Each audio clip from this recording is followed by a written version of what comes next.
Hello मेरे student, welcome back my YouTube channel और study IQ। कैसे हैं आप लोग? उम्मीद है बहुत अच्छे होंगे और आप तैयारी अच्छी तरह से कर रहे होंगे। चलिए हम लोग क्लास को अपना कंटिन्यू करते हैं, ठीक है।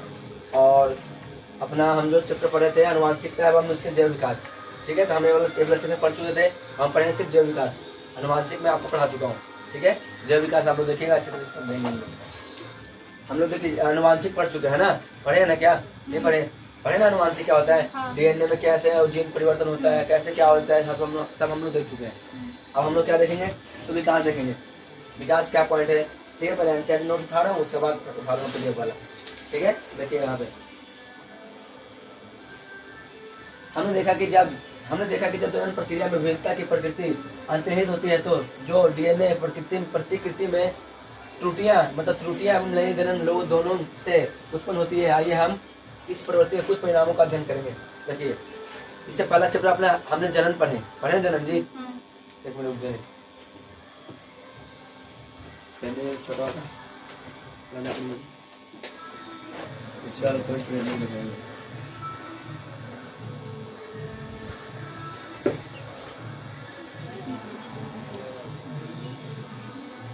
स्वेटर पहन के आना।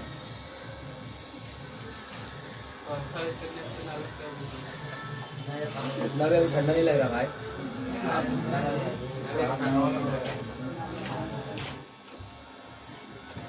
दिख रहा है ना किसका चेहरा कैसा है। चलो सामने देखिएगा। चलिए शुरू करते हैं। जैसे मैंने आपको बताया क्या, विकास वर्ड देख लेते हैं। देखो, हमने देखा कि जनन प्रक्रिया, इससे 8वां चैप्टर था क्या था, जनन था। जनन प्रक्रिया हम लोग कैसे कैसे जनन किए, क्या क्या जनन स्वास्थ्य रखे हम लोग, कैसे करने के बाद क्या यूज करना चाहिए, सब हम लोग देख चुके हैं। और यहाँ क्या बता रहा है, हमने देखा कि जब जनन प्रक्रिया में विविधता की प्रवृत्ति अंतर्निहित होती है, मतलब जनन करने के दौरान बहुत सारी विविधता में अंतर आ जाती है।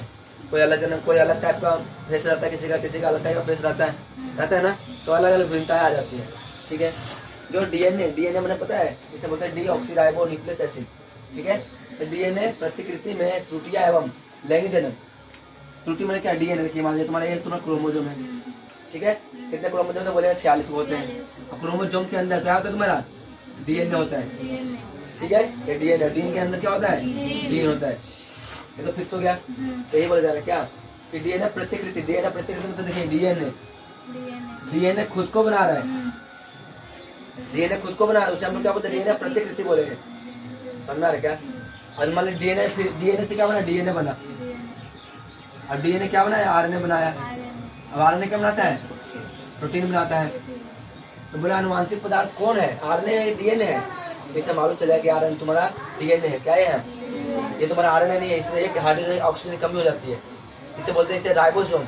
और डीएनए क्या बोलते हैं, डीऑक्सीराइबो, इसमें कमी होती है ऑक्सीजन की, ठीक है, इसलिए बोलते हैं। आगे देखते हैं।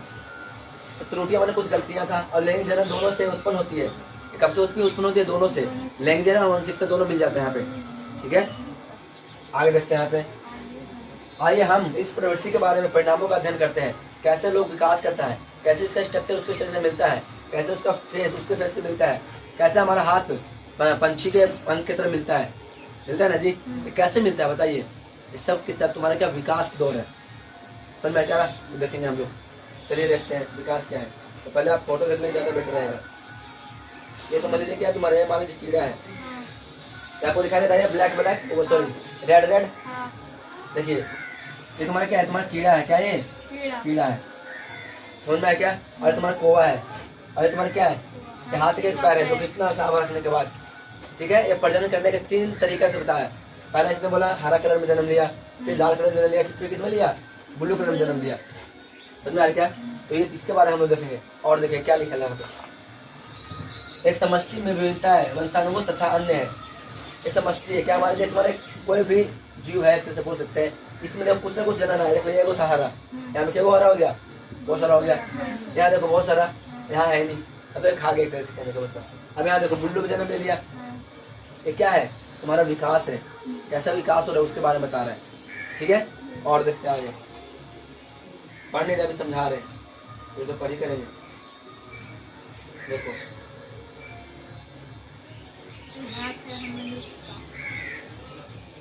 क्या कर रखा है, देखिए ये आपको मेंढक क्या दे रहा है, क्या है ये मेंढक और क्या तुम्हारा छिपकली लगभग सेम है। मेंढक और छिपकली। यहाँ देखिएगा पंछी का हाथ और मनुष्य का हाथ, मानव का हाथ लगभग क्या तुम्हारे यहाँ पे सेम है। अरे यार समझे क्या, लगभग स्ट्रक्चर क्या तुम्हारे सेम है, समान, ये समझन अंग है, समझन अंग, समान अंग वाला, ठीक है। और देखिए फोटो, तो पढ़ने में मजा आ रहा है। फिर देखिए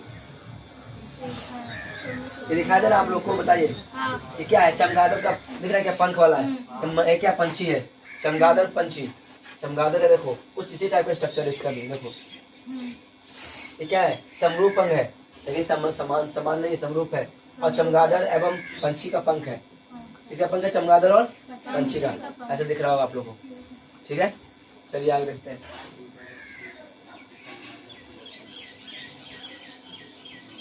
आपको दिख रहा है फोटो क्या, चलिए क्या बता रहे हैं आप, देखिएगा ये तुम्हारे जीवाश्म पेड़ का तना है, ये जीवाश्म पेड़ का क्या है, तना, धीरे धीरे विकास हुआ है। ये क्या बोला, जीवाश्म में अक्सेरुकी, जीवाश्म अक्सेरुकी यानी मोनोनाइट है, यानी क्या है, जिसे हम लोग घोंगा बोलते हैं भाषा में, वो तो छोटे छोटे टाइप का होता नहीं है क्या, उस टाइप का यहाँ पे। फिर क्या बोलता जा रहा है बताइएगा, जीवाश्म में अकेसरुकी है, अकेसरुकी, इसे बोलते हैं ट्राइलोबाइट, क्या बोलते हैं, ट्राइलोबाइट। ये भी तुम्हारा क्या है, यहाँ पे लक्षण बता रहे हैं, इसके बारे में पढ़ना है। इसे देखो जीवाश्म मछली, इसे नाइटिया बोलते हैं, क्या बोलते हैं, बहुत पुराने जमाने का ये तुम्हारा मछली है जो कि ऐसा पड़ा हुआ दिखा, ठीक है, समझ में आ रहा क्या। आगे देखते नेक्स्ट पॉइंट, जीवाश्म में डायनासोर, डायनासोर का फेस हम लोग को ऐसे मालूम चलता है इसका हाइट कितना होगा, अंदाजा लगाते हैं हम लोग क्या इसका हाइट होने वाला है, इसे बोलते हैं राजा सोरस बोलते हैं, क्या बोलते हैं। और ग्राफ है क्या, और देखिए जीवाश्म के बाद एक परत कैसे बनी मैं बताता हूँ, देखिए में सारा पूरा समझाएगा।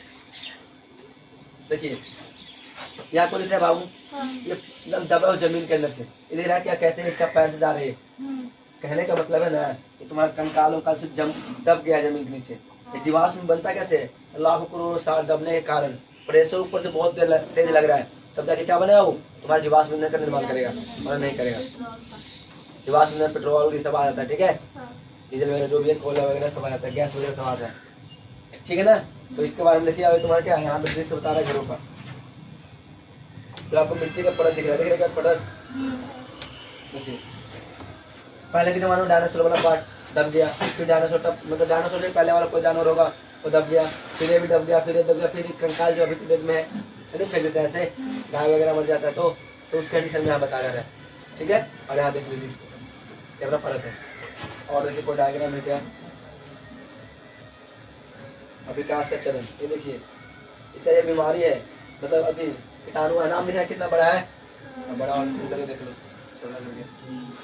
दिख रहा क्या है, कीड़ा है, कीड़ा कौन सा कीड़ा है, चलिए देखते हैं। देखिए फ्लेनेरिया नाम के चपटे कृमि की अति सरल आंखें होती है, जो वास्तव में नेत्र बिंदु है, जो कि प्रकाश की पहचान सकता है। ये तुम्हारा प्रकाश की पहचान सकते तो तुम्हारा क्या है, फ्लेनेरिया है, ठीक है। दिख रहा है इतना बड़ा, इतना कीड़ा कितना बड़ा है, बहुत बड़ा कीड़ा है, फेस में नहीं आ रहा है इतना, सोचो, लेकिन इतना बड़ा है नहीं, मतलब दिख रहा है, ठीक है। इसके बारे में स्टडी करना है, इसके बारे में बताया जा रहा है। और देखिए दिख रहा है आप लोग को, क्या दिख रहा है बताइए, ये क्या दिख रहा है आप लोग को, लग रहा है छिपकली है, देखो एड़ा एड़ा ऐसा मर गया होगा छिपकली, तो मर जाने क्या दब गया होगा, है ना, दबने के कारण देखिए मेरे कुछ कहाँ, ऐसे देखिए डायनासोर है, छिपकली डायनासोर है बाबू, और यहाँ पे भी डायनासोर की पहचान है। चलिए देखिए ये दिख रहा है ना आपको, डायनासोर भी छिपकली का जैसा लगता है, ऐसा थोड़ी ना, देखो ये डायनासोर परिवार का छोटा डायनासोर है, कैसा है ये, छोटा डायनासोर, हाँ बच्चा होगा इसका, ठीक है, ये छोटा डायनासोर की बात हो रही है। ये क्या बोले देखिएगा, डायनासोर की एक अवस्था के साथ परों की छाप परिस्थिति हो गई है और हो गई थी, और यहाँ हम अग्रबाहु पर स्थित परों की छाप दिखा सकते हैं। देखिए कुछ इसका स्ट्रक्चर बता रहे कैसे कैसे यहाँ पे तुम्हारा बता रहा है। ये कहाँ का सीन है जी, ये तुम्हारा बहुत दबे होने के कारण सीन है, जब निकाला गया है खोद के तो मालूम चला इसका स्ट्रक्चर इतना है। अरे किसी का डायनासोर का हाइट नहीं, क्या मतलब फेस आया, फेस, अब फेस से मालूम चलता है कितना उसका हाइट हो सकता है, इतना बड़ा फेस लगा तो हाइट नहीं होगा उस हिसाब से जी। डॉक्टर तुमको एक बाल से बता दे तुम्हारा चेहरा कैसे बनने वाला है, क्या पता किसी को। तो डीएनए होता है ना, डीएनए बालों में, ब्लडों में, सब जगह कुछ ना कुछ रहता है, जिसके वजह से सीआईडी देखते ना जी, मतलब फेस कैसे बनाया था बताइए, उसको कभी देखा नहीं फिर भी फेस बना दिया, तो इस कंडीशन में हम बता जा रहे हैं। ठीक है, आगे विकास का दौर। ये देखिए, जीवाश्म के शीर्ष परों का निकट चित्र या डायनासोर उड़ने में। देखिए सामने सब कोई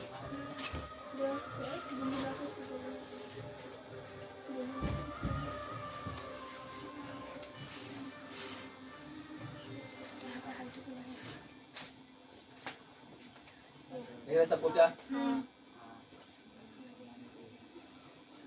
देखिए, आप लोग क्या देख रहे हैं, हम लोग देखिए ये तुम्हारा पत्ता गोभी कुछ प्रकार, कितने सारे प्रकार है, कितने सारे प्रजातियां हैं। देखिए हम लोग नॉर्मली क्या कहते हैं, फूल गोभी खाते हैं, ये तो हम लोग जान ही करते हैं क्या होता है।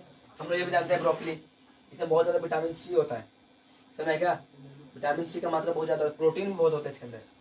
ठीक है, आगे देखते हैं नेक्स्ट पॉइंट। ये तुम्हारा गोभी जान ही रहे नॉर्मल सा है, क्या बोले जंगली गोभी तो कभी खाया नहीं है। ठीक है, और केला देख सकते हो, सॉरी केल। ठीक है, यहाँ देखना क्या है, लाल गोभी, नाम सुना ही है, लाल गोभी कैसे होता है। ये सब क्या तुम्हारा जंगली गोभी का प्रकार है, समझ में आ रहा क्या, ये सब क्या तुम्हारा जंगली गोभी है, दिख रहा है क्या, इसे बोलते हैं गठ गोभी, गठ गोभी तेरा। ठीक है, चलिए आप देखते हैं और डायग्राम बचा हुआ क्या, अब डायग्राम खत्म हुआ, एक और डायग्राम चल रहा है, ये तो बच्चों वाला है। तो अपना चैप्टर यहाँ पे खत्म होता है, ओवरव्यू, इतना ही पढ़ना है इसमें। तो चलिए शुरू से पढ़ते हैं इसको, समझ में आ जाए अच्छी तरह से, नहीं समझ में आया तो कमेंट करिएगा, और आप लोग को समझ में आया तो पूछ लीजिएगा। ठीक है, चलिए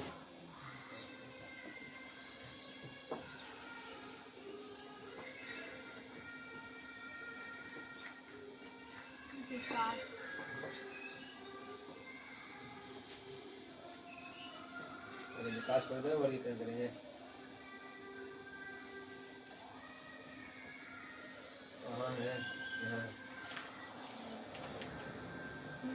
चलिए सबको दिख रहा है, साफ आ गया, देखिए सामने हमने तो पढ़े विकास क्या होता है, हम लोग ये पढ़े क्या, एक दृष्टता, ये क्या एक दृष्टता मतलब एक नजर, एक नजर हम लोग देखते हैं क्या नजर है, उससे हम लोग मालूम चले क्या इसका लेवल है, क्या हम लोग को पढ़ने वाला है, क्या पढ़ने वाला नहीं है। ठीक है, चलिए शुरू करते हैं। सोचिए कि 12 साल की भृंगो, सॉरी 12 भृंगो है, सोचिए कि 12 भृंगो, भृंगो की यहाँ मतलब कीड़ा की बात हो रही है, किसकी बात हो रही है, कीड़ा, जिसे हम लोग क्या बोलते हैं, बीटेल बोलते हैं, बिटलेस। ठीक है, तो भृंगों का एक समूह है, समूह मैंने एक आपस में कमेटी बना रखा है, वे हरी पत्ती वाली झाड़ियां में रहती, कहाँ रहती हो, हरी पत्ती वाली झाड़ियां में रहती है, उसकी समष्टि लैंगिक प्रजनन द्वारा वृद्धि करता है। कौन सा लैंगिक जनन द्वारा, कौन सा जनन, समष्टि, सबसिस्ट, तो लैंगिक जनन है, कैसा जनन है, लैंगिक यानी मिलेगा तब जाके होगा, लैंगिक प्रजनन द्वारा वृद्धि करता है, मतलब आगे की ओर बढ़ता है, अपना विकास करता है। ठीक है, तथा विभिन्न विभिन्नताएं उत्पन्न हो सकती है, विभिन्नताएं माने डिफरेंट हो सकता है जी, माने एक जैसा शकल दिखने वाला पर अलग अलग तो होगा ना, तो विभिन्नताएं उत्पन्न हो सकती है। ठीक है, हम इसकी भी कल्पना करें कि कौवे भृंग को खाते हैं, बात सही है क्या, खाते हैं भृंग, कौवे क्या किसे खाते हैं, भृंग को खाते हैं, और कौवे जितने भृंग खाएंगे उतने कम भृंग जनन के लिए उपलब्ध रहेंगे। अब बताइए 10 गो है, 10 हो गए मैं 8 को खा जाऊंगा, मतलब काबा 8 को खा जाएगा, तो हो ना बच्चा, और भी दोनों अगर मादा हो गए तो वो भी दिक्कत, अगर दोनों नर हो गए तो वो भी दिक्कत, यार समझ क्या, इस कंडीशन में बता रहे हैं यहाँ पे। ठीक है, ये मतलब जनन करने की, जो जनन के लिए क्या उपलब्ध होने क्या तुम्हारा कम है, कम ना है। और देखिए अब हम अन्य परिस्थिति की कल्पना करें, अन्य मैंने और सोचो थोड़ा सा अलग, यदि चित्र 9.7 में दिखा रखा है जो भृंगों की समष्टि विकास हो सके, तो यहाँ जाइए 9.6, 9.7 दिख रहा है फोटो आपको, यही 9.7 आपको दिख रहा है क्या। देखिए ये क्या कर रहा है, पहले एक लाल दिख रहा है क्या, पत्तियों पर आ रहा है, हरा एगो है, ये सभी लालों क्या कर रहे हैं, इसने लगभग खा गया, मतलब खा रहा है, तो खा रहा है बच्चा कुछ हरा बच रहा गया, फिर यहाँ पे सब लाल को खा गया, यहाँ पे थोड़ा सा लाल अभी बचा हुआ है, तो खा गया उसको भी, और फिर यहाँ पे सब लाल को खा गया, लाल वाला कीड़ा उस में क्या करते हैं, सब क्या कर दिया इसने, खा गया, तो क्या बचा, हरा। हरा क्यों नहीं खाया, तो उसको पता नहीं चल रहा था कि हरा है या नहीं, इसी में मिला हुआ था पत्तियों के अंदर। फिर देखिए यहाँ पे ये पूरा लाल था, जब इसका प्रजनन किया गया तो एक बुल्लू जन्म लिया, जी है समान लेकिन विभिन्नता में अलग, जब ये जन्म लिया तो इतना सारा हो गया, देखो बुल्लू जन्म लिया और 3 गो, अगर हाथी पर आया तो सब मार के चला गया, मतलब हाथी है ना तो सबको चपेट दिया, यहाँ से लेके यहाँ लो, बस 3 को बचा, आता ना जी। ऐसे चीटी, हम लोग हाथी है चीटी के सामने, अगर मैं ऐसे कर करूँगा ना किसी को भी तो मर जाएगा नहीं क्या, सोचो इतना चीटी एक साथ मरेगा, तो समझ लो ऐसी है कीड़ा, तो देखिए यहाँ पे तुम्हारा बुल्लू बन गया, तो सब क्या जन्म लेगा? ये बुल्लू बुल्लू जन्म लेगा। चलिए आगे देखते हैं, चलिए देखते हैं हम लोग। ठीक है, ये क्या आया, मैं अभी क्या बता रहा था, हाथी पर आया और इसको चपेट के चला गया, फिर तीनों बचा ना बिल्लू वाला, अब तीनों क्या प्रजनन किया तो क्या बन गया? सब बुल्लू बना। यहाँ देखिए ये यहाँ बना बना ना जी, देखिए हल्का छोटा बना साइज में, ये भी छोटा बन गया, फिर क्या बन गया? बड़ा। यानी पीढ़ी में पीढ़ी बदलता रहा। समझ में आया क्या? तो इस कंडीशन में बता रहे हैं। अब देखिए क्या लिखा है यहाँ पे, इसे पढ़ लेते हैं।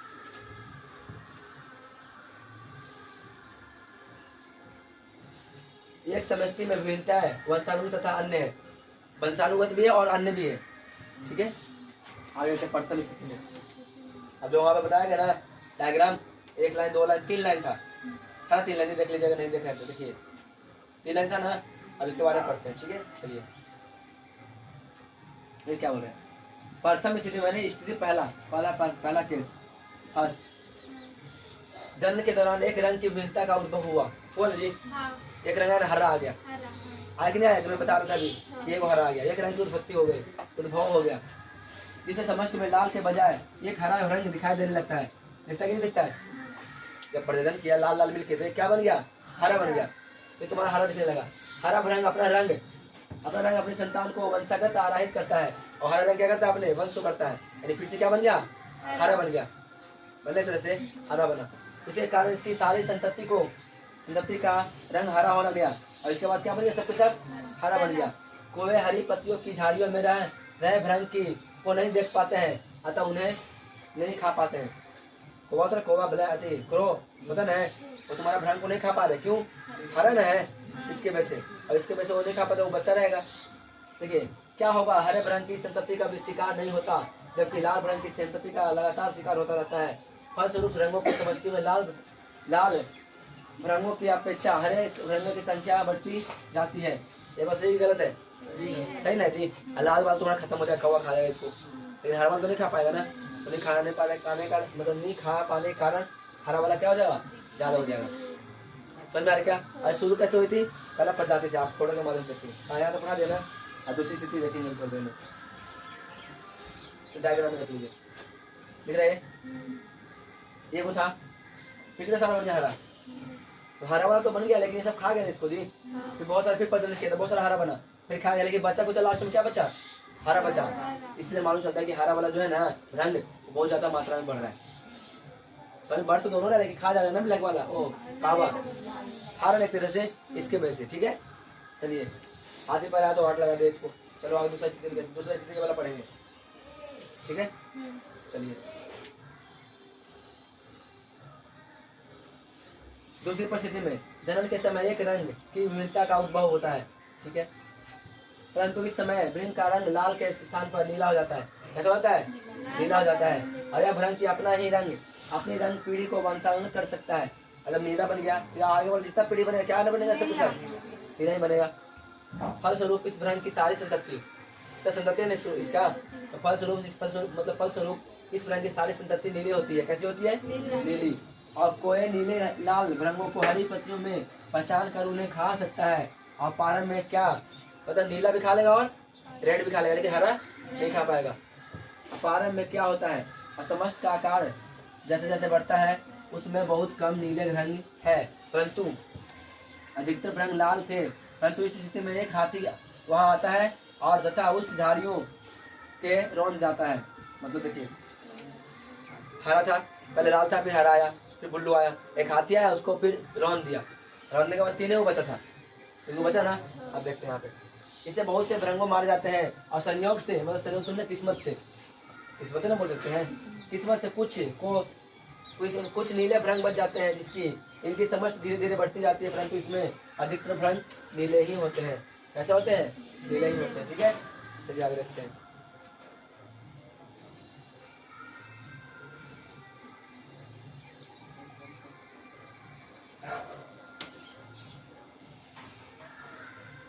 तीसरा स्थिति, देखिए यहाँ पे, यह स्वाभाविक है कि दोनों स्थितियों में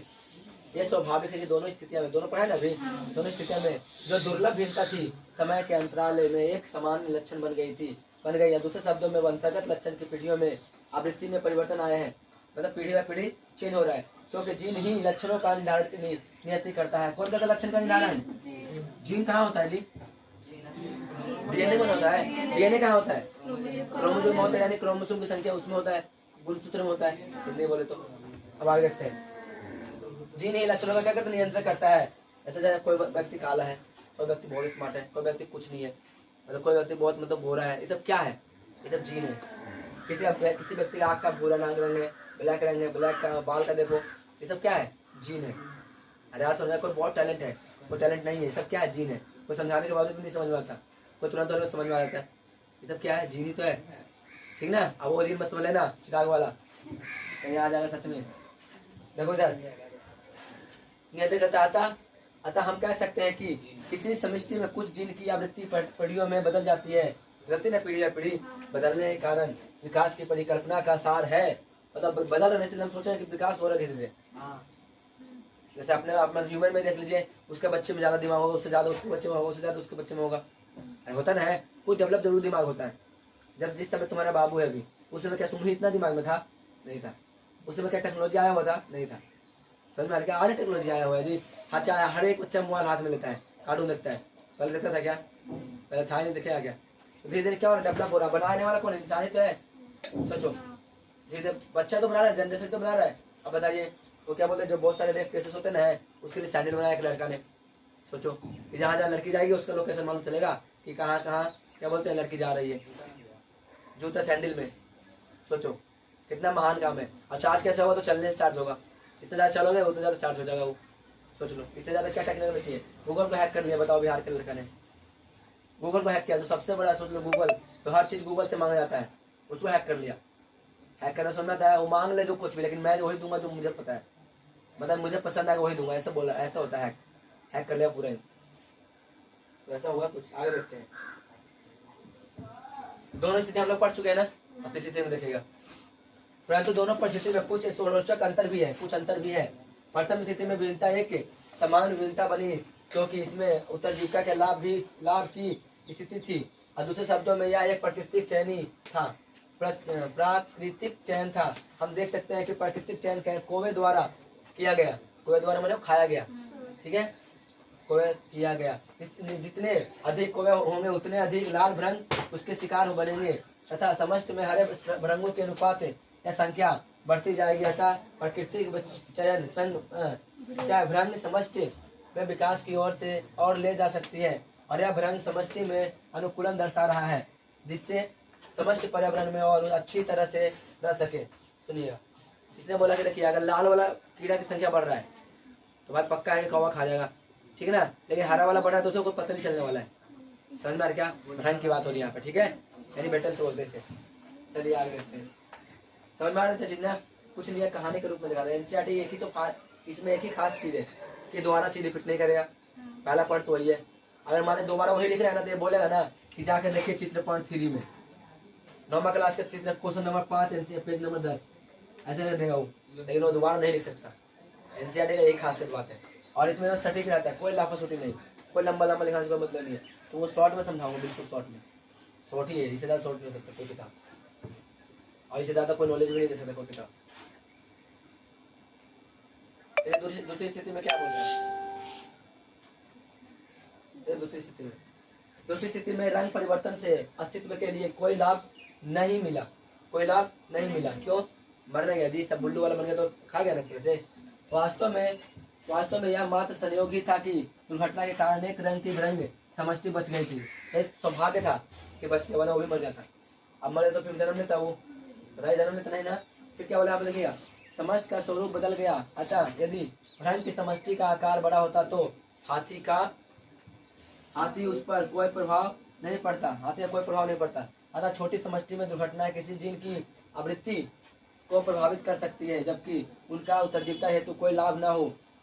मतलब समझिएगा, अगर मान लीजिए हाथी तुम्हारा छोटा होता उसके सामने, चाहे वो तुम्हारा बड़ा होता, तो उससे कोई फर्क पड़ता जी? उसे हम चोट लगता तो इतना सा नहीं मर जाता क्या? नहीं मरता। तो ये बोले छोटा होने के कारण ऐसा हो रहा है, और यह इसे कोई लाभ नहीं है। और यह अनुवांशिक अपवाद का सिद्धांत है, जो बिना किसी अनुकूलन के भी विभिन्नता उत्पन्न करता है। मतलब क्या अनुवांशिक अपवाद है? अनुवांशिक अपवाद है, अपवाद मैंने इसे हम लोग क्या बोलते हैं? मतलब अलग हो जाना, हट से, हट के, समाज से अलग, उसे बोलता है अपवाद होना।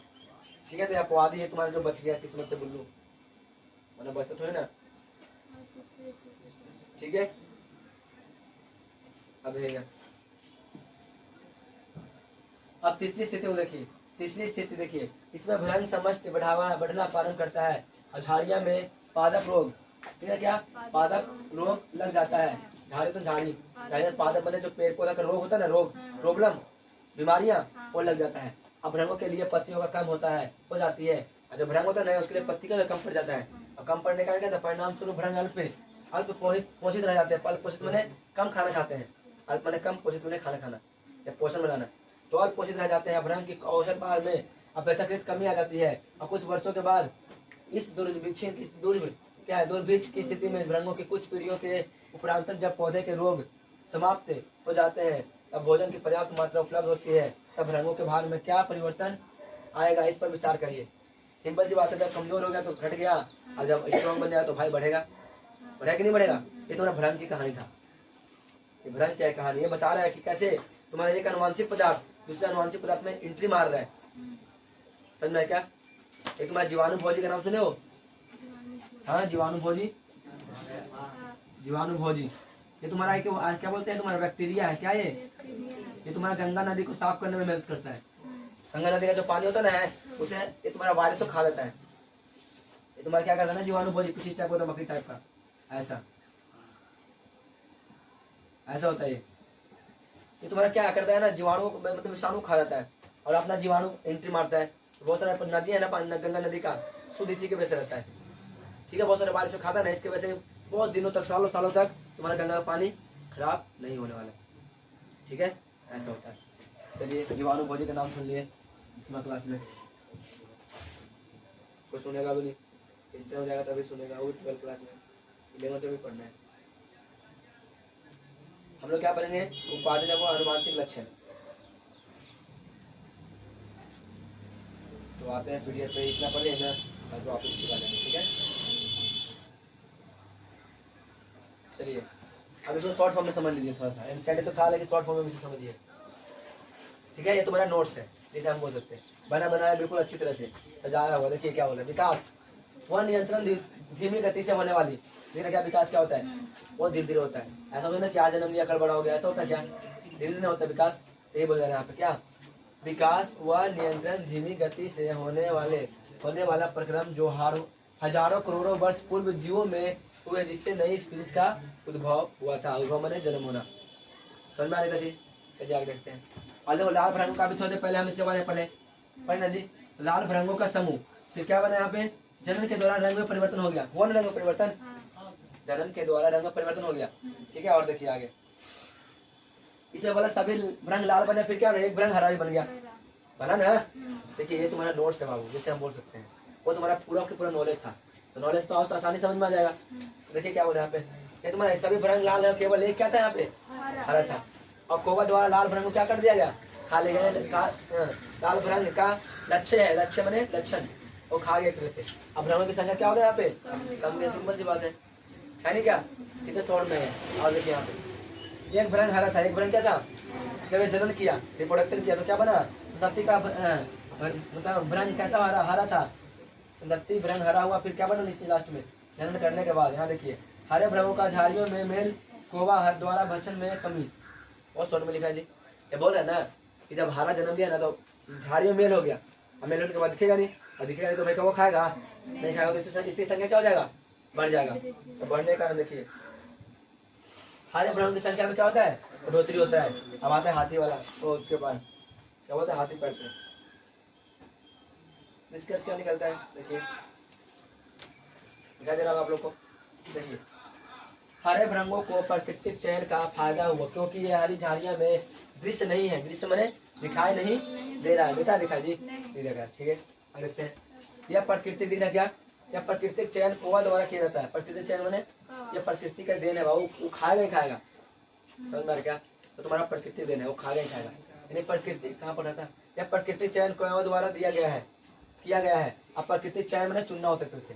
ठीक है, अब प्राकृतिक चयन भ्रंग समष्टि में अनुकूलन दर्शा रहा है, इससे समस्त पर्यावरण में और अच्छी तरह से रह सके और अच्छी तरह से क्या हो सके, रह सके। कौन? ख्वाबा रह सके, बहुत सारे जीव जंतु जो रह सके, दूसरे पे डिपेंड है। ठीक है, चलिए अब देखिए यहाँ पे लाल रंगों का समूह, सेकंड स्थिति में देखिए, सेकंड स्थिति ठीक है। दूसरी स्थिति लाल रंग का समूह था, जिसने क्या किया, जनन द्वारा किया, जनन करना शुरू कर दिया, फिर रंग में परिवर्तन कर दिया, परिवर्तन होगा ना जी। और देखिए इसने क्या, सभी रंग लाल बने और एक क्या बन गया, बोलो, नीला बन गया। चलिए ठीक है, और सीधा बैठिए, पढ़ते समय एक्टिव होना चाहिए, ये एक्टिव नहीं होना हो। आगे देखो, सभी रंग लाल हुए, केवल एक क्या बना यहाँ पे, नीला बना। ठीक है, मानते हैं। अबे जनन किया तो बना लाल, रंगों की संख्या में बढ़ोतरी हुई। देखो सभी रंग लाल थे और केवल एक नीला था, तो हाँ सिर्फ लाल है, एक ही नहीं नीला है, यहाँ पे बढ़ेगा, तो यहाँ बढ़ेगा, देखो देख रहे क्या। अब देखो तो लाल रंगों की संख्या में यहाँ पे क्या हो गया, वृद्धि होगी। और यहाँ देखो एक नीला रंग यानी जनन करेगा, जब रिप्रोडक्शन सिस्टम करेगा वो, तो क्या बताएगा यहाँ पे, नीले रंग की संख्या में क्या हो जाएगी, और दोनों मिल जाएगा आगे जाके, ठीक है, मिल जाएगा। कौवे लाल तथा नीले रंग को पहचान कर खा जाता है, तो क्या बचा, हरा बचा। ठीक है, तो रंगों की संख्या में कमी आ जाती है, यानी कि लाल रंग नीले से अधिक होता है। लाल रंग क्या है, नीले से अधिक होता है, बढ़ने में ज्यादा। और देखिए अचानक हाथी आता है, लो आगे हाथी, ठीक है, अचानक हाथी आता है, अब रंगों में से झाड़ी को रौंद देता है, लो रंग होता है ना, उसके साथ भी सबको रौंद देता है, और संयोग से नीले रंग का बच जाता है। कौन बच जाता है लास्ट में, नीला। अब देखिए निष्कर्ष क्या निकलता है, रंग परिवर्तन से अस्तित्व के लिए कोई लाभ नहीं मिला, यह संयोग ही था कि दुर्घटना के कारण यह रंग की बचत समष्टि बच गई थी, जिससे समष्टि का स्वरूप बदल गया। समष्टि मनुष्य का आकार, उसका मतलब स्ट्रक्चर नहीं, मतलब क्या बोलूं चाहे, अनुवांशिक पदार्थ जो भी है, ठीक है, बदल गया। अतः छोटी समष्टि में दुर्घटनाएं किसी जीन की आवृत्ति को प्रभावित कर सकती है, जबकि उनका उत्तरजीविता हेतु कोई तुम्हारा क्या लाभ न होता है। ऐसा कोई जीने कोई फायदा नहीं है। जब जकरी में तक नहीं आता है हाथी और कुचल के चला जाता है। समझ में आ रही है क्या यहाँ पे चलिए बातें, उससे समझ में आ गया। चलिए तीसरा स्थिति देखिए। अब देखो लाल रंगों का समूह, लाल भी तो है, लाल रंग का समूह रहा है, देखिएगा, रंगों की आवाज यानी झाड़ियाँ, पादप रोग लग जाता है ना जी। नहीं समझ में आ रहा क्या बोल रहे थे, सबको ध्यान देंगे, आज जमा कर दो तुम लोग, बताओ, बोलने का जमाना नहीं है जी। तो कहते ना वो क्या बोलते, लात का देवता है ना, बात नहीं सुनता है, सही बात है, नहीं सुन सकता, मत सुनो, सब ऑफिसर बन जाए जी, वो तो लेबर बनेगा ना, बनने दो लेबर।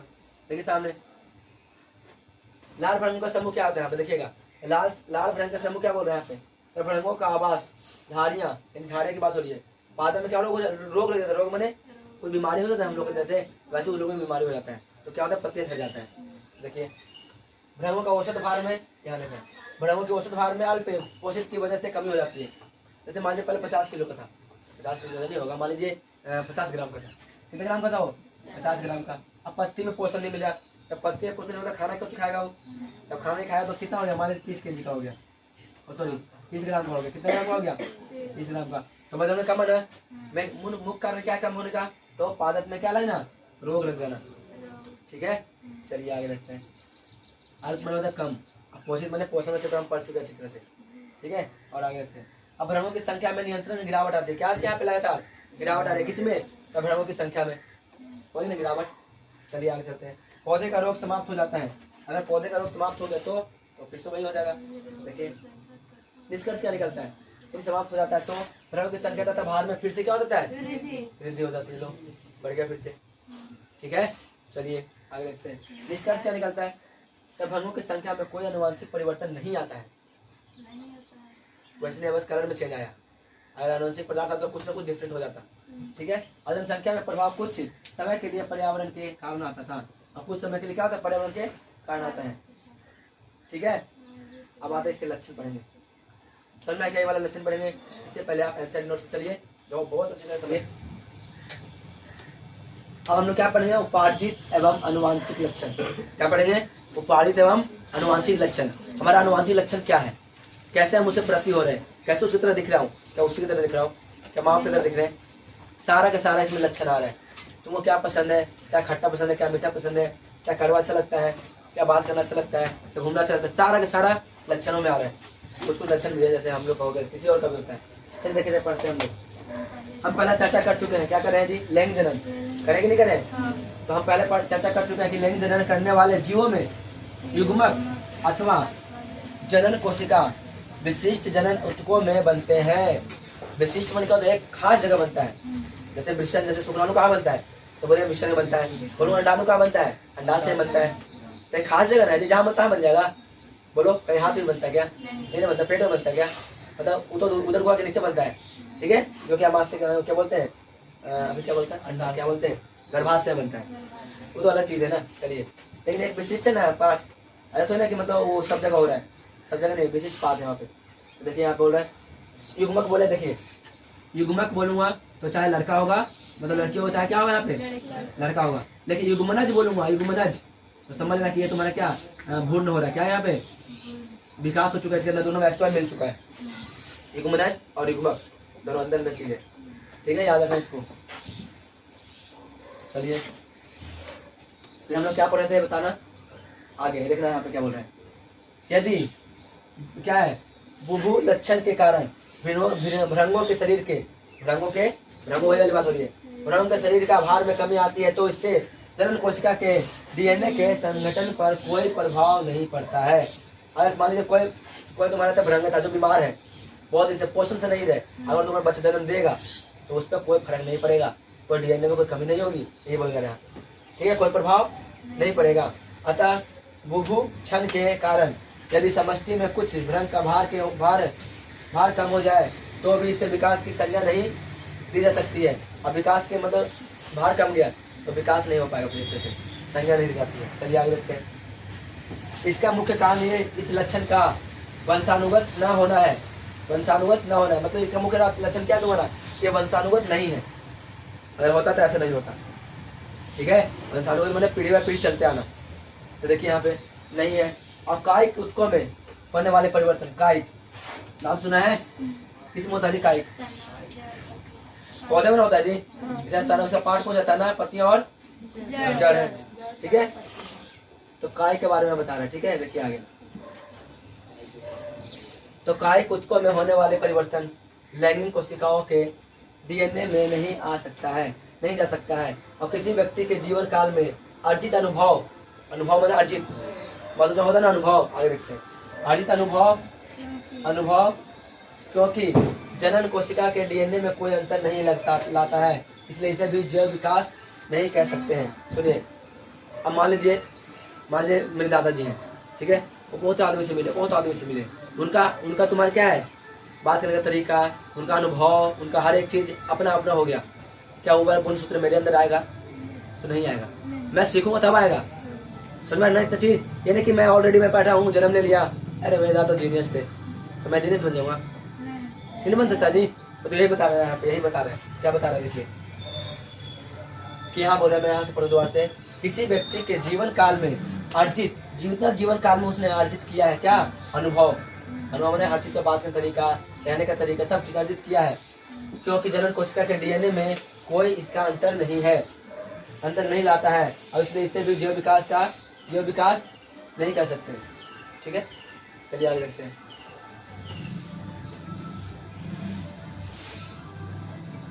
आइए हम अब जानने के लिए कि अर्जित अनुभव या लक्षण जैव प्रक्रम द्वारा अगली पीढ़ी को वंशानुगत नहीं होता है, क्यों नहीं होता, जानेंगे क्या वजह नहीं होने का।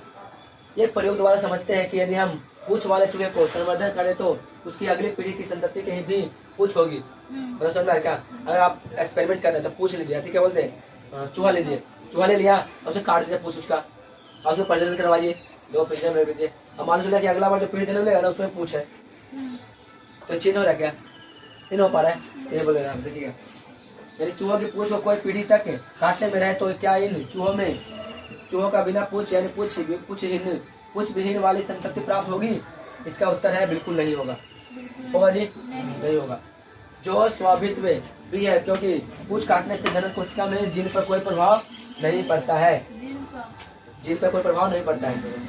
पड़ेगा फर्क जी। अब बताओ मेरे कान ही कट जाएगा, अब बताओ कोई जन्म लेगा तो उसका कान नहीं जन्म लेगा, लेगा ना। अब मेरा आँख फोड़ देगा तो सोचो जो जन्म लेगा उसका आँख नहीं रहेगा क्या, नहीं रहेगा ना। तो तुम्हारे क्या बता रहे हैं यहाँ पे? ऐसा नहीं होता, ठीक है। जैसे पूछ वाला है वही है,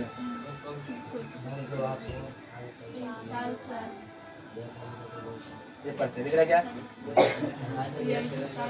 तो यही कारण है कि अनुवांशिक एवं अनुवांशिक, देखो अनुवांशिकता एवं वंशानुगत जिनकी चर्चा हम पहले कर चुके हैं, करें जी, पहले कर चुके हैं, उसका ज्ञान जैव विकास वाद को समझने के लिए आवश्यक है। यही कारण है कि 19वीं शताब्दी में प्राकृतिक वर्णन द्वारा जैव विकास का सिद्धांत प्रतिपादित करने वाले जिनका नाम क्या था?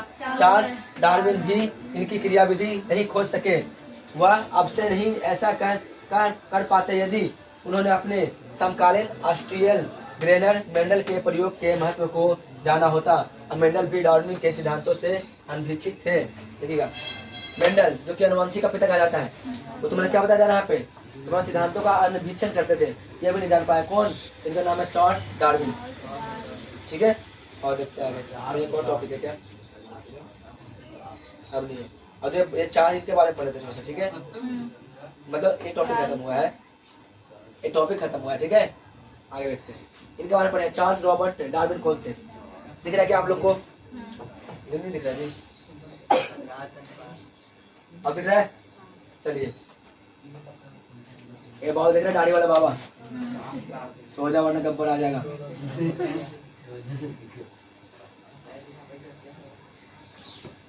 देखिएगा सामने, ठीक है। आवाज भी बनाए थे। चलिए देखिए सामने, चार्ल्स डार्विन, क्या नाम इनका? आगे देखते हैं। चार्ल्स डार्विन जब 22 वर्ष के थे, कितने वर्ष थे वो? 22 वर्ष के थे। तो ये पेपर में नहीं आएगा, तो बात से क्लियर है, ये तुम्हारे नॉलेज के लिए बता रहा हूँ। ये साइंटिस्ट थे, इनके बारे में बताया जा रहा है, ठीक है। चार्ल्स डार्विन जब 22 वर्ष के थे तो उन्होंने साहसिक समुद्री यात्रा की। सोचो, 22 वर्ष की उम्र में क्या करता था? कोई डरता था सब, मैं समुद्री यात्रा डूब जाऊंगा तो, ठीक है। ऐसे यात्रा किया। 5 वर्षों में उन्होंने दक्षिणी अमेरिका तथा उसके विभिन्न द्वीपों की यात्रा की। 5 वर्ष के अंदर कहाँ किया? दक्षिणी अमेरिका और उसके बहुत सारे द्वीप में यात्रा की। इस यात्रा का उद्देश्य पृथ्वी पर जैव विविधता के स्वरूप का ज्ञान प्राप्त करना था, स्वरूप का ज्ञान को प्राप्त करना था। और उनकी इस यात्रा में विविधताओं के विषय में उन समय व्यवस्थित दृष्टिकोण को सदा के लिए बदल दिया गया था। और यह भी अत्यंत रोचक है कि इंग्लैंड वापस आने के बाद वह पुनः किसी और यात्रा पर नहीं गए थे। ये बात सही है, दोबारा कभी नहीं गए कहीं, वह घर पर ही रहे थे तथा उन्होंने अपने प्रयोग किए था, और जिनका आधार पर उन्होंने अपने प्राकृतिक वर्ण द्वारा जैव विकास के अपने सिद्धांतों की परिकल्पना की। और वह यह नहीं जानते थे कि किस विधि द्वारा स्पीशीज में विभिन्नताएं आती है, नहीं जानते थे कैसे विभिन्नता आती है, डीएनए की वजह से, आरएनए की वजह से, कैसे आता पता नहीं है। उन्होंने मेंडल के प्रयोगों का लाभ मिलता है, परंतु ये दोनों वास्तविक वैज्ञानिक न होते, न तो एक दूसरे के और न ही उसके कार्य के विषय में जानते थे। तो ये तो तुम्हारे वास्तविक साइंटिस्ट नहीं थे, वो सब फेमस होता ना है वैसा नहीं थे, और न ही इनके बारे में कुछ जानता था, ठीक है ना। ये दोनों के बारे में आगे देखते हैं।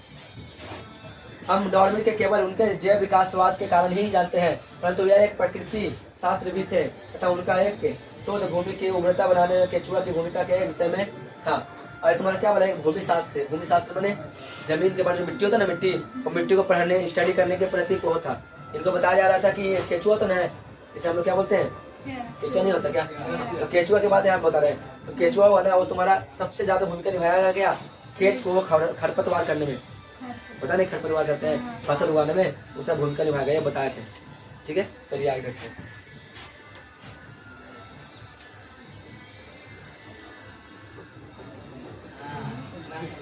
अरे पढ़ लीजिएगा, ठीक है। पृथ्वी पर जीवन की उत्पत्ति, चलिए पढ़ लेते हैं। क्या हो रहा है? एंग्री बाबा है।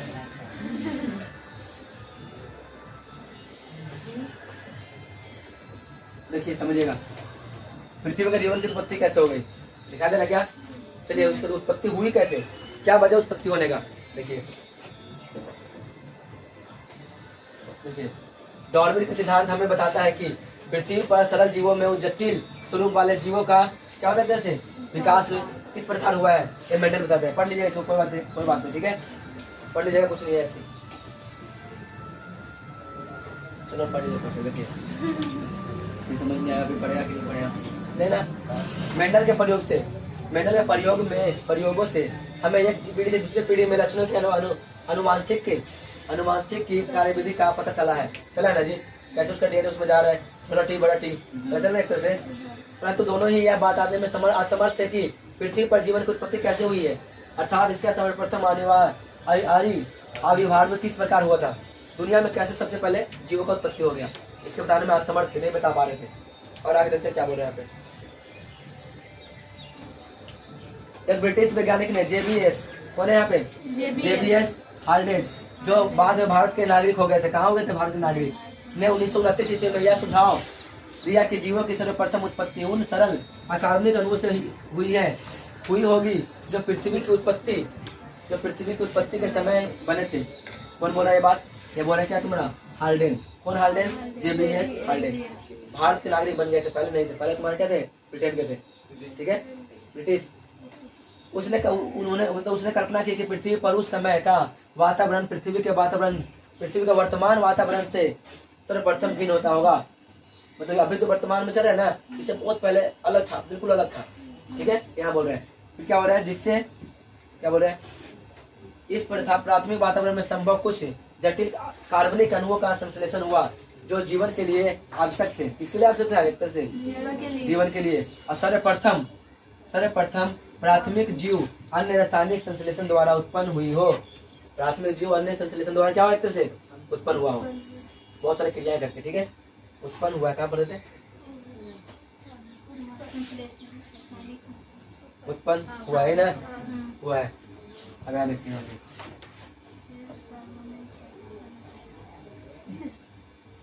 गाँव वगैरह खोजने पता है बहुत टाइम लगता है। देखो यह कार्बनिक अणु किस प्रकार उत्पन्न हुई है, इसके उत्तर की परिकल्पना स्टेनेल एल मिलर तथा हेराल्डी सी उन्हें द्वारा 1953 में किए गए प्रयोग के आधार पर की जा सकती है। और उन्होंने कृत्रिम मैंने बनाया हुआ रूप से अमोनियम, मीथेन तथा हाइड्रोजन सल्फाइड के अणु थे, परंतु ऑक्सीजन के नहीं। अब ऐसे वातावरण का निर्णय किया जो संभव प्राचीन वातावरण के समय था, और इसमें अमोनियम, मीथेन तथा हाइड्रोजन गैस, अमोनियम माने NH4, क्या है यहाँ पे NH4, मीथेन माने CH4, हाइड्रोजन माने हाइड्रोजन, सल्फाइड माने सल्फर के अणु थे, परंतु ऑक्सीजन के अणु नहीं थे, पात्र में जल भी था, मतलब पानी भी था, और 100 डिग्री सेल्सियस पर कुछ कम ताप पर रखा जाता है, यानी कि लगभग 95 रखा गया।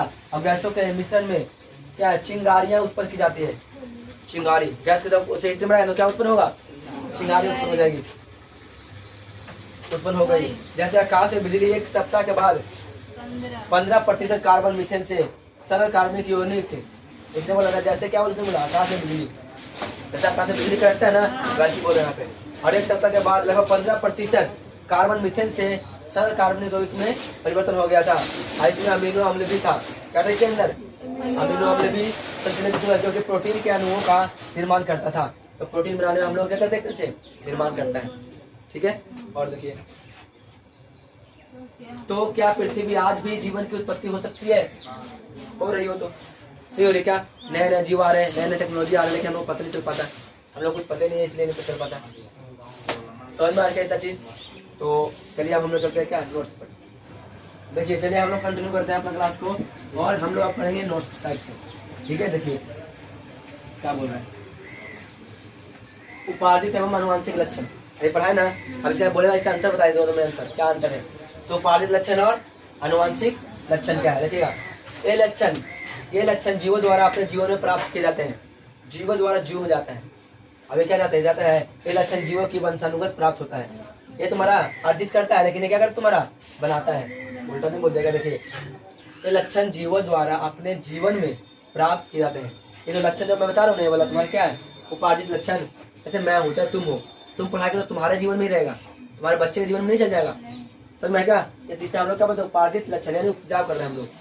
इससे होता है अनुवांशिक लक्षण, ये लक्षण जीनों की वंशानुगत प्राप्त होता है, मतलब डीएनए में चलता आ रहा है, ठीक है। दूसरा पॉइंट, ये जनन कोशिका के डीएनए में कोई अंतर नहीं आता है। मैं सीख रहा हूँ तो मेरे डीएनए में थोड़ा अंतर आएगा, मैं केमिस्ट्री फिजिक्स पढ़ा रहा हूँ, मैं बायोलॉजी पढ़ा रहा हूँ, तो क्या आने वाला पीढ़ी में उसमें बायोलॉजी घुस जाएगा अपने आप ही? सोचो, पढ़ेगा तो नहीं जानेगा जी। तो यही बोला जा रहा है आपसे क्या कि जनन कोशिका में डीएनए में कोई अंतर नहीं होता, नहीं लाता है, वह अगली पीढ़ी में वंशानुगत स्थानांतरित नहीं हो पाता है। हो पाया क्या? मैं तो बहुत जीनियस हूँ, तो क्या आने वाला पीढ़ी मेरा जो होगा वो मैथ में जीनियस होगा? बहुत बात होगा।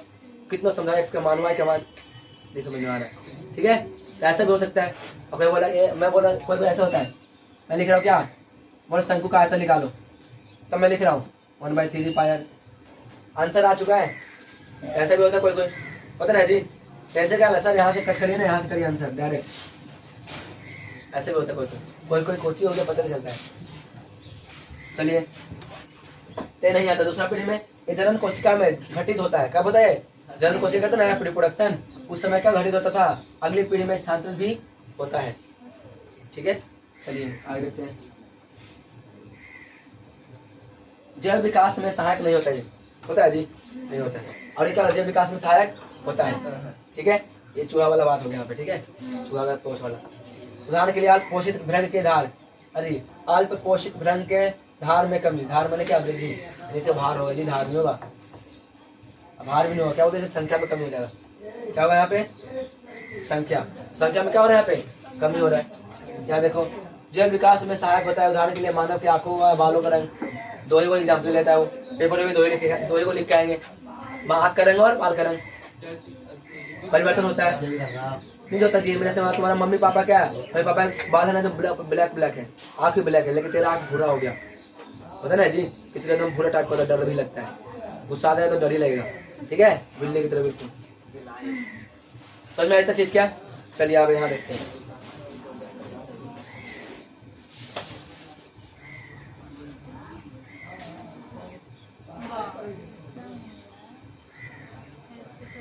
चलिए पढ़ ले रहे हैं।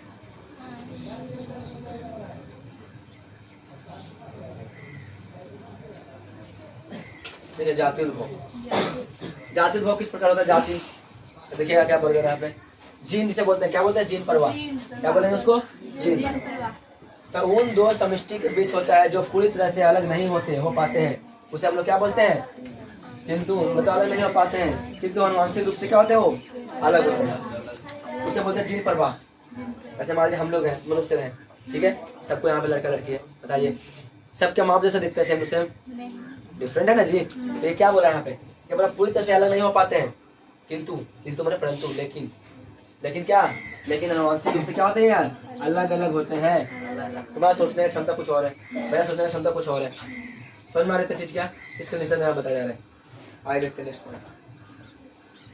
चलिए देखिएगा, ये क्या उप समष्टि स्थानीय और X2 यानी क्या उप समष्टि अप्रवासीय। तो जनन करेगा तो क्या करेगा? जीन की परवाह करेगा, और ये क्या बनेगा? स्थानीय समष्टि में विभिन्नता है। चलिए आप अब समझ नहीं आ रहा होगा ऐसे। अभी तक हमने जो कुछ भी समझा वह सूक्ष्म विकास था। क्या था वो? सूक्ष्म विकास, कीड़म कोड़ा था ना जी, वो था। इसका अर्थ यह है कि वह परिवर्तन बहुत छोटा है। क्या है वो? बहुत छोटा है, यद्यपि महत्वपूर्ण है कि फिर भी वे विशिष्ट स्पीशीज की समष्टि के सामान्य लक्षण यानी स्वरूप में परिवर्तन लाते हैं, परंतु इससे यह नहीं समझा जा सकता है कि नई स्पीशीज यानी जाति का उद्भव किस प्रकार होता है। यह हम लोग नहीं समझ सकते इसकी वजह से। अब बड़ा सोच पढ़ना पड़ेगा, स्टडी करना पड़ेगा, ठीक है। यह तभी कहा जा सकता था जबकि भ्रंगों का यह समूह जिसकी हम चर्चा कर चुके हैं, करें ना जी, दो भिन्न समष्टियों में बढ़ गया था। बढ़ जाए तो आपस में जनन करने में समर्थ हो जाते हैं, असमर्थ होते हैं, समर्थ नहीं असमर्थ, तो नहीं कर पाते हैं। और जब यह स्थिति उत्पन्न हो जाती है तब हमें उन्हें दो स्वतंत्र स्पीशीज तक कह सकते हैं। तो क्या हम उन कारणों का विस्तृत कर जिसका जिक्र हमने ऊपर किया है और स्पीशीज की उत्पत्ति के सिद्धांतों को समझने का प्रयास करेंगे। जिस तरीके से हमने तुम्हारा भ्रंग के बारे में बात किया, क्या मनुष्य पे भी लागू होता है वो बात? क्या और जानवर पे लागू होता है वो बात? चलिए देखते हैं। क्या सोचिए, सोचने के बोल रहे बाबू, सोचो क्या बोल रहे, सोचिए क्या होगा कि झाड़ियां जिन पर भ्रंग भोजन के लिए निर्भर रहता है एक पर्वत श्रृंखला के बृहद क्षेत्र में फैल जाए और परिणामक समष्टि का आकार भी विशाल हो जाए। सोचो कि मान लीजिए तो हमारा पौधा जो है ना बहुत बड़ा पेड़ बन जाए, और पेड़ बनने के कारण वहाँ पर जितना कीड़ा सब बहुत बड़ा बन जाए, तो क्या होगा? तो देखिएगा परंतु वैशिष्ट भ्रंग अपने भोजन के लिए जीवन भर अपने आसपास की कुछ झाड़ियां पर ही निर्भर करते हैं और ये बहुत दूर नहीं जा सकते। अगर ऐसा हो जाए तो कोई जाएगा दूर जी? नहीं जाएगा। अतः भ्रंगों की इस विशाल समष्टि के आसपास उस उप समष्टि होगी, क्योंकि नर व मादा भ्रंग जनन के लिए आवश्यक है। अतः जनन प्राप्त इन उप समिष्टों के सदस्यों के मध्य ही होगा, नर और मादा में। ठीक है। हाँ, कुछ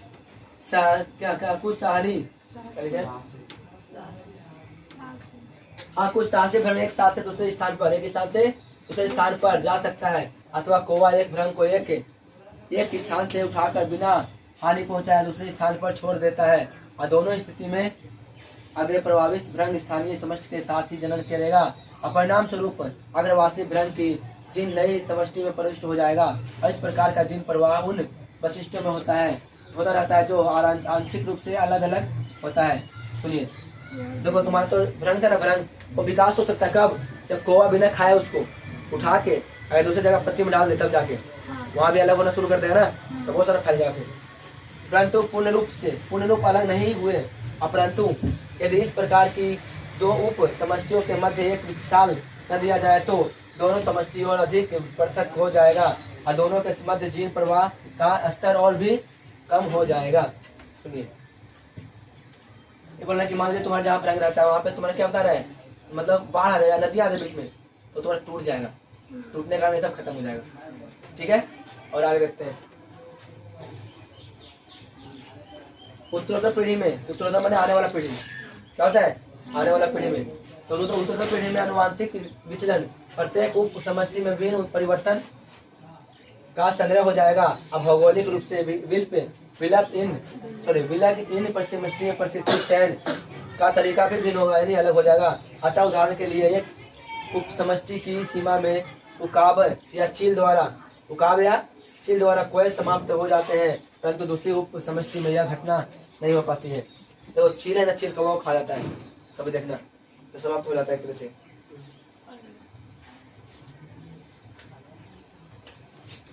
देख क्या बोले, हो जाता है, होती है जहाँ पर कौवा की संख्या बहुत अधिक है, जहाँ बहुत सारी संख्या होगा ना कौवा का, वह कम जाएगा। अब परिणामत पहले स्थान पर भ्रंगों की हरा रंग यानी लक्ष्य का प्राकृतिक चयन नहीं होगा, जबकि दूसरा स्थान पर इसका चयन होगा। पहला में तो नहीं ना, हरा था सब तो नहीं हो पाया, लेकिन दूसरा में होगा ना, लाल और नीला था, तो उसमें हो जाएगा।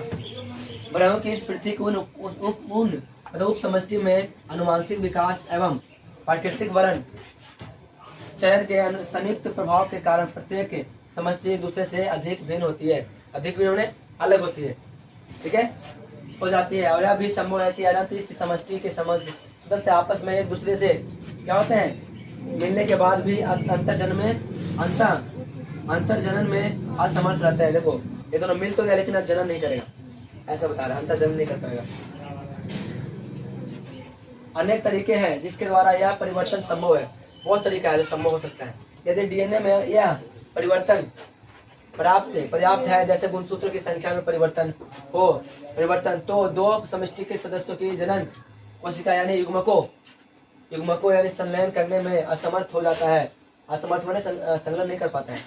ठीक है, फिर क्या बोल रहा है, अथवा संभव है कि ऐसी विभिन्नता उत्पन्न हो जाए जिससे हरे रंग की मादा भ्रंग लाल रंग के नर भ्रंग के साथ जनन की क्षमता ही खो देता है। वह केवल हरे रंग की नर भ्रंग के साथ ही जनन कर सकता है, और यह हरे रंग के प्रत्यय प्राकृतिकरण के लिए एक अत्यंत दृष्टि परिस्थिति है।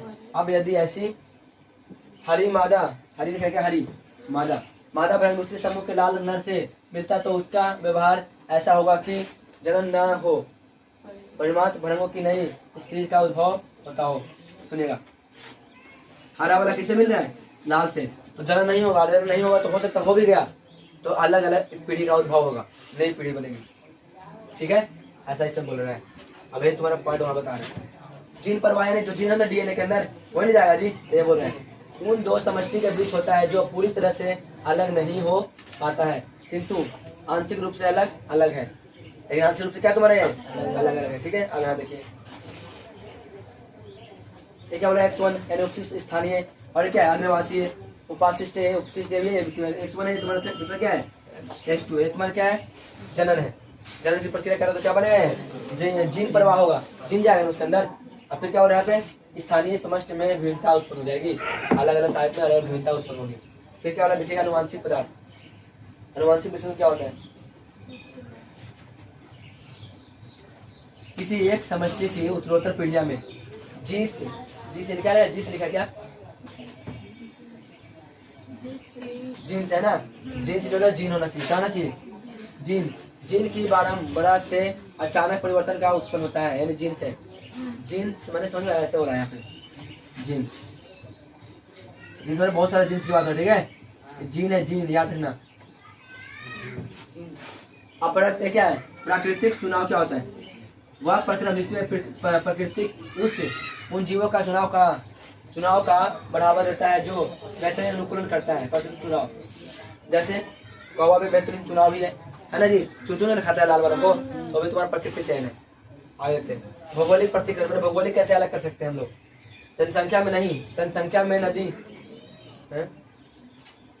भौगोलिक प्रतिक्रमण कैसे करें, जनसंख्या में नदी पहाड़, जनसंख्या में एक कोमा बेकार लगा दिया, जनसंख्या में नदी पहाड़ आदि के कारण आता है, इस दो समष्टि के मध्य अंतर जन्म नहीं हो पाता है। भौगोलिक प्रतिक्रमण मतलब भौगोलिक में कैसे कैसे अलग होता है, इसे जनसंख्या में कैसे वृद्धि होता है, नदियों के द्वारा और पहाड़ों के द्वारा।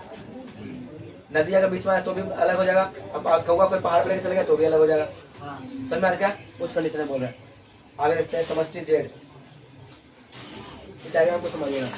एक है तुम्हारा अनुवांशिक विचलन है, विचलन में कैसे डिफाइन करें देखिए,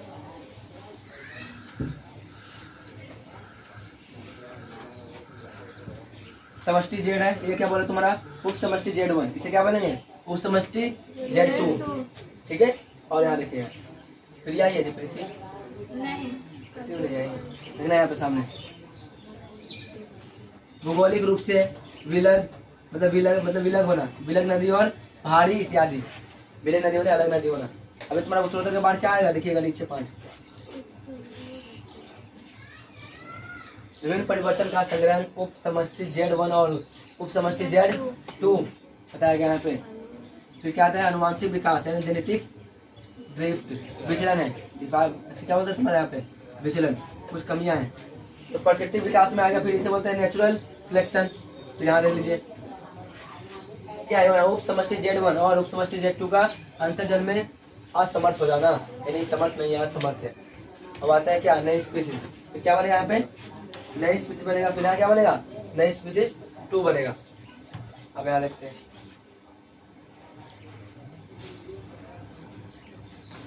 अनुवांशिक विचलन का कारण, देखिएगा अनुवांशिक विचलन क्या कारण हो सकता है देखना। तो अनुवांशिक विचलन का कारण है यदि डीएनए में परिवर्तन प्राप्त है, पहला यदि डीएनए परिवर्तन होता है तो होता है, मतलब पर्याप्त है तो होता है। फिर क्या गुणसूत्रों की संख्या में परिवर्तन होता है तब जाके होता है, वरना नहीं होगा, ठीक है। तो आज क्लास इतने तक रहेगा, ठीक ना। तो वीडियो कैसा लगा बताइएगा, जैसा भी लगा हो बताइएगा जरूर। अगर वीडियो अच्छा लगे तो लाइक कर दीजिएगा, शेयर कर दीजिएगा, सब्सक्राइब कर दीजिएगा, ठीक है। मिलते हैं फिर नेक्स्ट क्लास में नेक्स्ट टॉपिक के साथ, इसी के क्लास में करेंगे हम लोग, ठीक है। तब तक के लिए बाय। आप चाहे तो आप मतलब उतार भी सकते हैं, और वो एनसीईआरटी बुक होगा आपके पास, उससे पढ़ लीजिए, ठीक है। और हेड क्या बोलते उसे व्हाइटनर जो होता है ना, व्हाइटनर कह रहा हूँ, हेडलाइनर, उससे आप हेडलाइन कर सकते हैं, ठीक है। मिलते हैं अपने क्लास में, तब तक के लिए बाय। आप स्क्रीनशॉट चाहे तो ले सकते हैं, ले लीजिए।